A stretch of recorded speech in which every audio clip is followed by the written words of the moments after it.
Yeah, that's what I'm talking about. Hey, how's it going, everybody? I'm Sean. And I'm Ryan. And we're the Natural Gamers, just in case you can't read. Look what happened. Figured out how to use chroma key. This is cool. Which is a green screen. Which is a green screen for the uninitiated.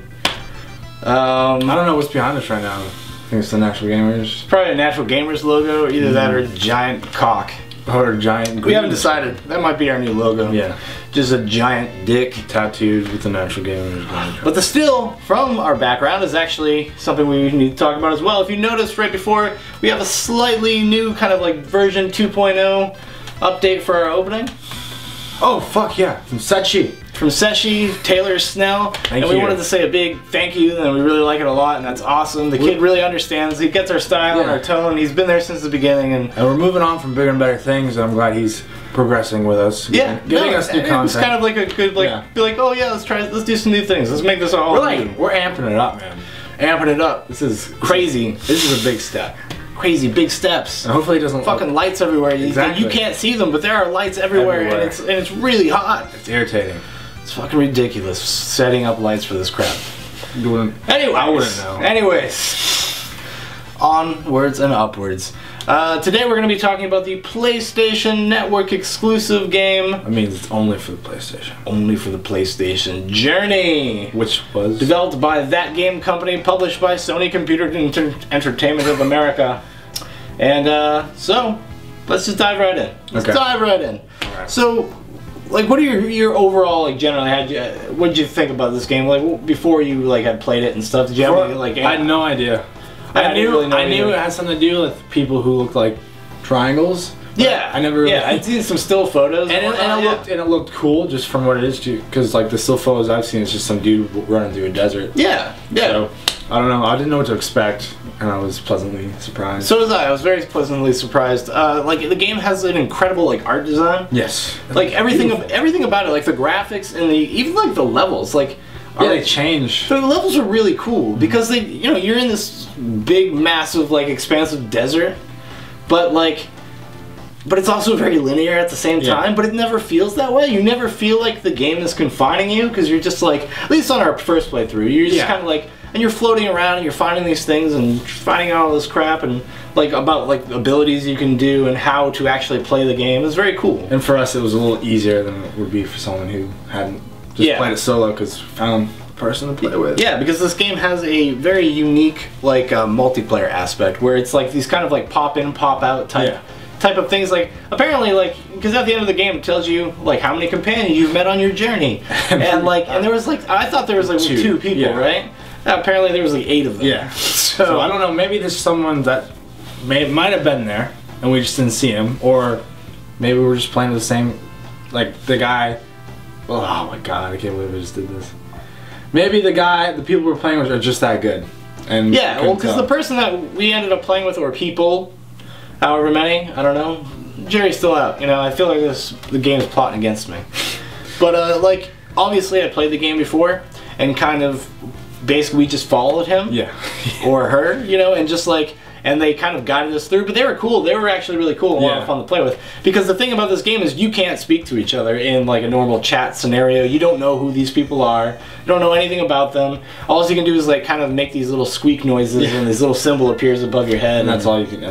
But it's cool because like you could play this game by yourself. You could. You totally could. But I don't know. I think it would take. I think it would detract from it. Yeah. I think it's a lot funner with somebody else. Just because it's just companionship, I guess. But not only just companionship, but the game has like a function where you basically are support for each other. Like because there's like health, I guess. Well, it's like your ability, kind of like your power meter for your abilities, and your ability is just to jump, like be able to like kind of fly, and you have like the scarf. And you can find these symbols to make your scarf longer, but that's kind of like you have these symbols on your scarf, and as you use up your abilities, those symbols disappear. Yeah. But if you have a buddy, they can kind of like recharge it for you. Yeah, you can recharge it for each other.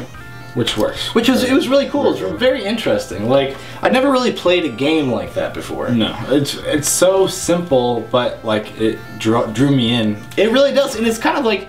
Because we were really kind of joking, kind of more jokey about it. We played it together, and we were kind of like jokey about it.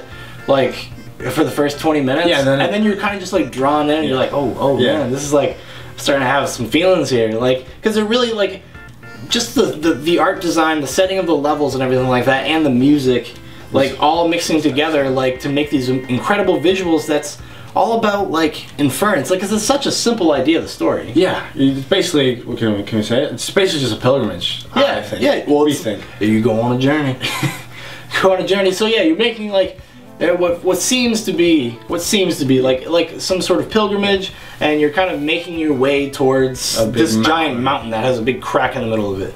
And you don't really, the game, there's no like narration, there's no dialogue. It's all through just inference, just inference, and just like what you can infer from like kind of the images you're shown. Like there's these incredible like murals. Like there's this one point in the game where this mural appears and you see like everything, your journey, and also kind of like this foreboding sense of what was to come next. You know, the difficult path you were about to take for the rest of it. And like it took some surprising turns. It did actually. You don't really see anything coming because you have no familiarity with like any game like this at all. There's no franchise involved in this. This is like a standalone thing. Something just that they threw out there, which was very good. Yeah, it was really cool. Really cool. Yeah. So Ryan, what's like your overall? Would you recommend this game to like people? Like, who would you recommend this game to? I'd recommend it to someone who would appreciate art and just being able to look at something beautiful and to appreciate it. That's the only people I would recommend. Do something like play a game that truly is something like different. Yeah. Because it really doesn't feel like anything I've ever played before. Like, to be honest. No, it really doesn't. It has a very unique thing about it. I would put this in the same category I'd put something like, there was a PC game that came out a few months ago called Dear Esther. And it's all about tones and emotion and also what you bring to it and what you infer and what you can get out of it. I think the more you put into this game, the more thought you put into actually what's going on, the more you're gonna get. The more you think about what's actually going on around you. If there is one negative, I will say this. I think the price tag is a little heavy. I think at $15, because this game, we beat it in about an hour 15, hour 20. I think that's a little high. But at the same time, it's just like you would pay $15 to go see a movie. Yeah, and it's sort of like the same type of thing. Like you're gonna get that same type of entertainment. Yeah, you do actually. You really do. It's just very similar in those terms, you know. Like I would totally recommend. Yeah, I'd recommend it to more people that are into something different. If you're into just like all as you play is like first-person shooters and you're a more action-oriented person, maybe you appreciate it. You might. I would say take a chance maybe if it goes on sale or whatever on PSN, but. I couldn't really say that somebody would enjoy that. I think some people will find this game boring. I did not. I think, but it goes by so quick. The pacing is so good. It was paced very well. Because at first I was like, well, this is kind of boring. Like I was kind of getting bored, but then like it started picking up and it didn't really stop for me. Well, I think as soon as anything gets stale, like if you're gonna make it like say something is stale in the game, like a bad like pacing wise, it's the first 20 minutes. Yeah. Because they're slowly teaching you without actually telling you how to play the game. How to play the game, you know? But like other than that, after that, it's all pretty quick. It moves pretty quick. Like we said, it's about an hour and 20-minute experience. And that's what it is. It is an experience. And you do kind of feel like you've been on a journey, and it's really kind of crazy like that you actually care about your buddy, like your companion. Yeah. You're like, where are you going? Like, what are you doing, man? And I guess if they gave a fuck about you, they would stay with you. They hang out with you and stuff. And we got fortunate enough to get like all our companions were pretty cool. Like we didn't run into any assholes. Because I've heard things like people were just like, that might mislead you. People just stop, and that's another thing. We were just like, is this dude like? Do you think he's sending us on a wild goose chase, like sending us up all the way up here, and then he's gonna like ditch us because his scarf is so long he can just get away from us? Yeah, but yeah, other than that, it's a great game. Yeah, totally worth it. For me, and I think for you as well. Like it's worth the money. And if you think you have the same interests as us, then you should probably. Yeah, if you generally like the same things we do, I can't imagine you would not like this game. No, it's solid. It's a solid little experience. I'm really happy I got it because I was on the fence about it, and I'm happy I ended up getting it. Me too. I am too. Well, anyways, I'm Sean. I'm Ryan. And we're the Natural Gamers, and we will talk to you next time we have something to talk about.